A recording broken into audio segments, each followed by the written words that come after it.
అసలు సివిల్స్ అనేది లక్ష ఇప్పుడు భువనగిరిలో ఎస్బీఐ బ్యాంకు ఇస్తుంది 1 లాక్ సర్టిఫికేట్ తీసుకోవాలి, ఆధార్ కార్డ్ బ్యాంక్ అకౌంట్ తీసుకోవాలి, రేషన్ కార్డ్ తీసుకోవాలి, పాన్ కార్డ్ తీసుకోవాలి, ఒక ఫోటో తీసుకుంటుంది, కొద్దిగా పోయి అప్లికేషన్ పెడితే 12 వరకు నీకు అకౌంట్లో పైసలు వస్తుంది. కొన్ని బ్యాంకులు వెరిఫికేషన్ కూడా రాదు. కొన్ని ఆల్రెడీ సెక్రటరీకి వచ్చి వెరిఫికేషన్ చేసి కదా, సో మళ్ళీ వెరిఫికేషన్ కూడా రాదు. కొన్ని బ్రాంచ్ ప్రాసెస్ నేను చెప్పింది లేదు, కొన్ని బ్రాంచ్లు ఇస్తున్నాయి, కొన్ని బ్రాంచ్లు ఇవ్వట్లేదు. మేము కూడా టైట్ చేస్తున్నాం. కొన్ని బ్రాంచ్లు పాత వాళ్ళు ఉంటారు కదా, మేము పోయి డైరెక్ట్ పోయి అడుగుతున్నాం, మాకు లేదు పండి మీకు ఎక్కడ ఈ రూల్స్ ఉందా లేదా, మీరు ఏమైనా చెప్పండి, మీరు వేరే చూసుకుంటాం.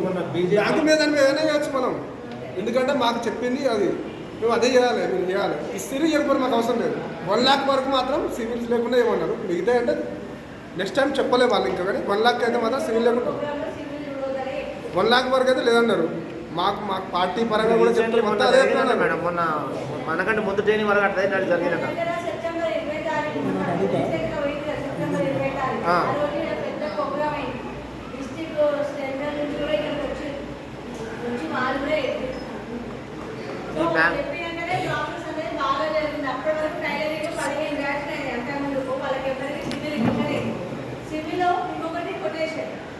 కొటేషన్ వల్ల కూడా చాలా మంది తీసుకోలేదు లోన్లు అనేది.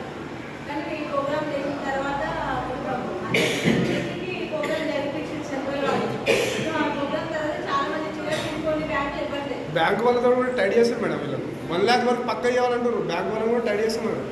ఎందుకంటే ప్రజలకు మనం ఫస్ట్ చెప్పారు కాబట్టి ఇవాళ మేమే ఇస్తున్నాం కదా సబ్సిడీ.